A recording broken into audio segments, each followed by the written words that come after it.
This place is called Klimontów. It's located to the west of Sandomierz. It's a historic village. There's only a couple of thousand people who actually live here now, but it's a typically Jewish village. Of course, there are no Jews here any longer. And as you'd expect in a typically Jewish village, there's this enormous church here. And as you can see, I've parked directly in front of this enormous church. There's plenty of parking here for motorhomes. And I think we can start by having a look inside this church, which they've got a date up there, 1732, although I believe the first church of any size actually dates to 1604, when the local landowner decided that he was going to do something like this. And in a very short time, the village was granted additional privileges, such as that of being able to hold fairs, markets, and it grew from there. It was noted for weaving. Jews came here probably in the 16th century, until such time as they made up around 3/4 of the population by the beginning of the 20th century. And have a little look inside. There's a sign outside, people improperly dressed shouldn't go in. But I'm not showing the shoulders, so maybe that's, I don't see the legs or the shoulders I'm not allowed to show. This is a Sunday. There was plenty of people outside earlier for the service. You see how ornate it is.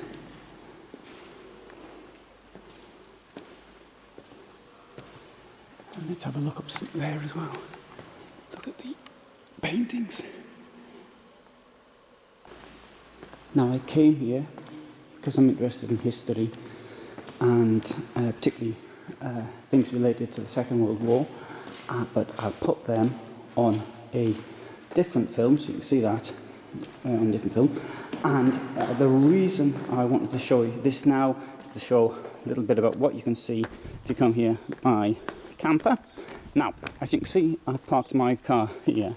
I thought it might be a bit quieter. One thing I've learned is not to park too close to the main square. The reason is you get the revellers out, particularly at a weekend. Now, I mentioned the subject of parking, and on the left here, so if this parking wasn't sufficient, and plenty of other places wasn't sufficient, you've got this overflow, which is in this field down there as well. Now, Klimontów is not a well-known place. Having said that, I did see one or two other people floating around with cameras who clearly weren't from here. Now, today's the 24th of July 2016, and the weather is very warm. Forecast for 28 degrees today. I don't really like it that much, but having said that, this time last year it was a good 10 degrees warmer. I don't want that at all. To me, ideal, about 23, and that's so far. See there, the church. Here's the Dominican monastery, the former Dominican monastery, because it ceased to be a monastery in 1864.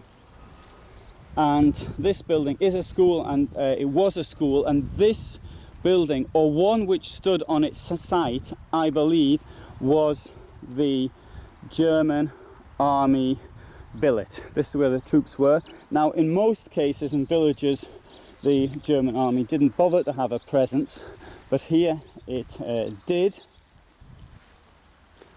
How long it was actually used for, I'm unable to say. This is the Dominican monastery. The Dominican order came here in 1613, and construction of this started in 1617. They were brought here by Jasienski, the person who was responsible for the church, the soil, and for getting the town rights. and the monks were here until 1864.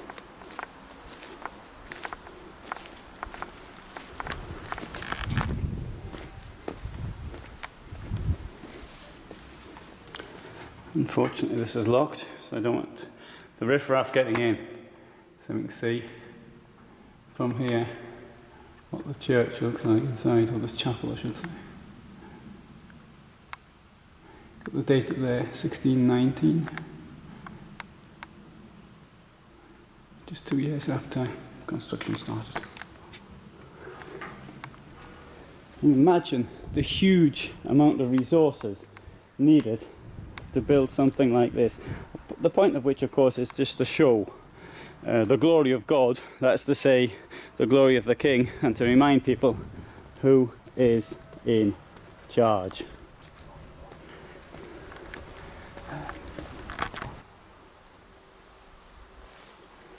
A mural on the wall exposed to the elements.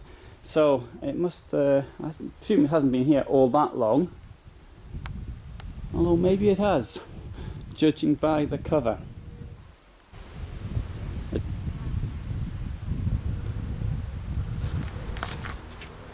So you can see the church through the cornfield.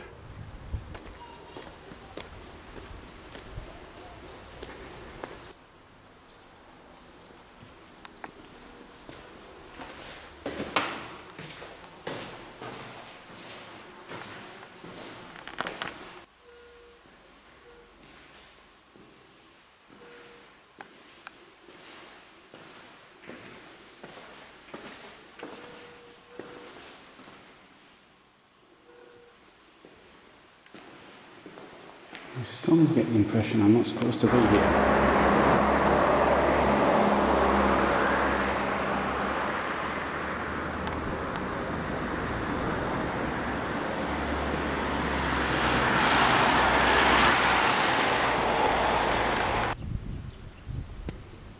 So the building in front of me, which is also the building I'm parked next to, is the Cooperative Bank. This was started in the 1890s by one Dr. Zisman, who lived in this house here. Now his son was called Victor Zisman, but he used the nom de plume of Bruno Jasieński, and he is famous enough to have this street named after him as his proper name, and the other street where I'm parked under his author's name.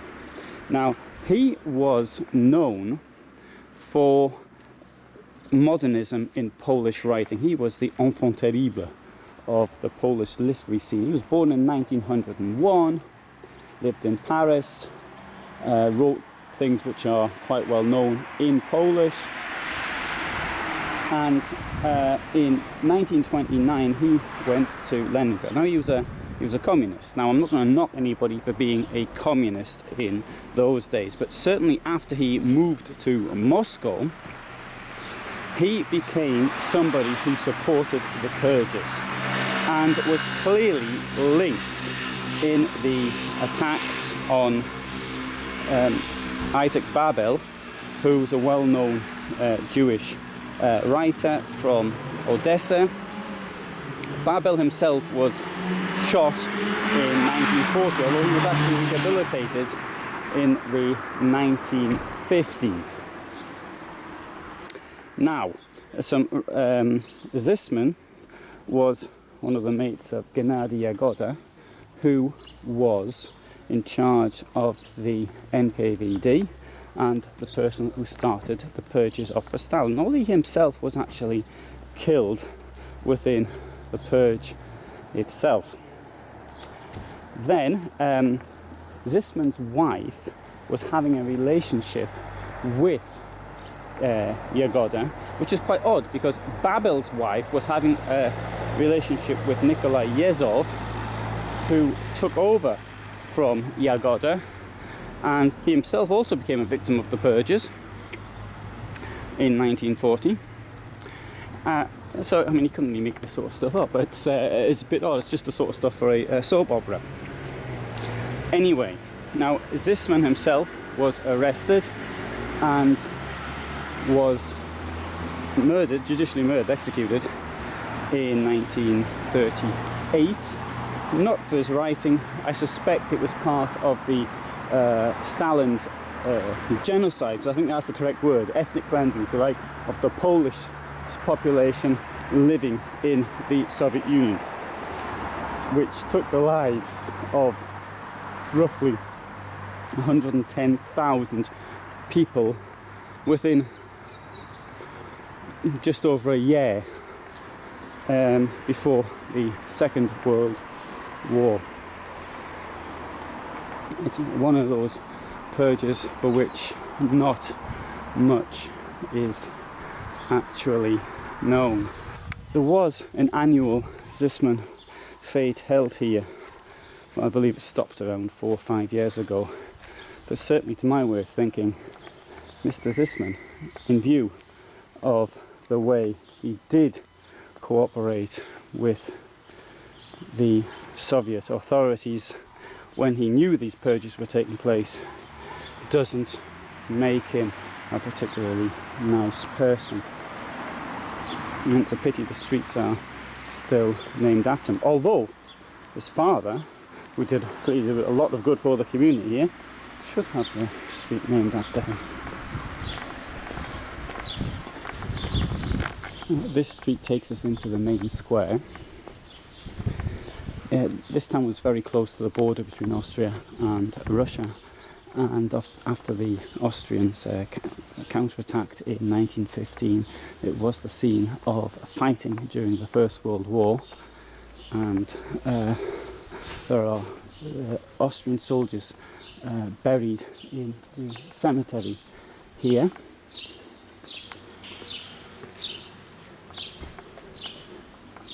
And you can see the church can be seen for kilometres around. Now, the population has declined seriously. It's 1/3 what it was 100 years ago. On the other hand, the amount of people living in each dwelling has also considerably dropped. I found statistics showing 20 people living in one house, small house. This is the market square. It's very pleasant today. It's the scene of a great deal of suffering during the Second World War. I will speak about that in another video related to the Jewish presence in this village. It looks very typical of a Jewish community in Poland, even though many of these houses have been done up or are in fact new.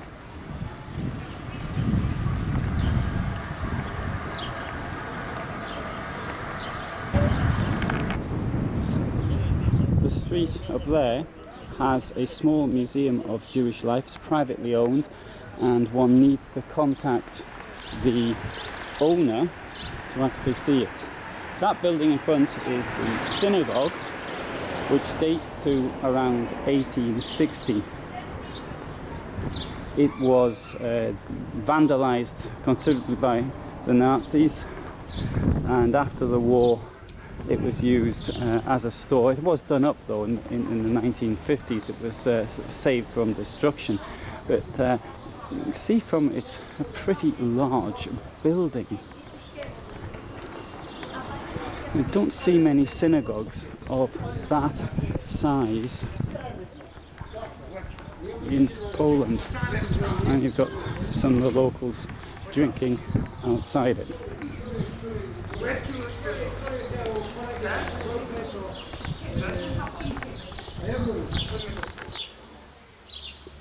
This shows the rear of the synagogue.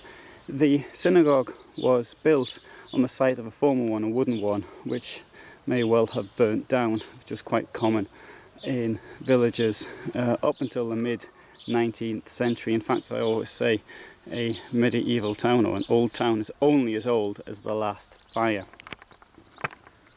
I don't know if there was a fire here though, I'm just guessing. the land here behind it was the cemetery.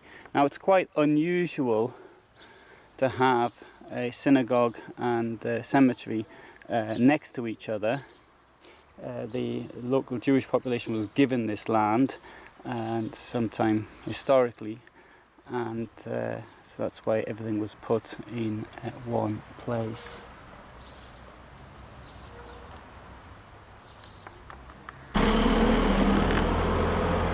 So that's a quick look around Klimontów, and if you're interested to know more about Poland or travelling, please go to my site, which is www.motorhomefulltime.com. Lots of tips for travelling, lots of tips about motorhomes, lots of information about vehicles and equipment and travel in general. So please have a look at it and subscribe to the weekly newsletter.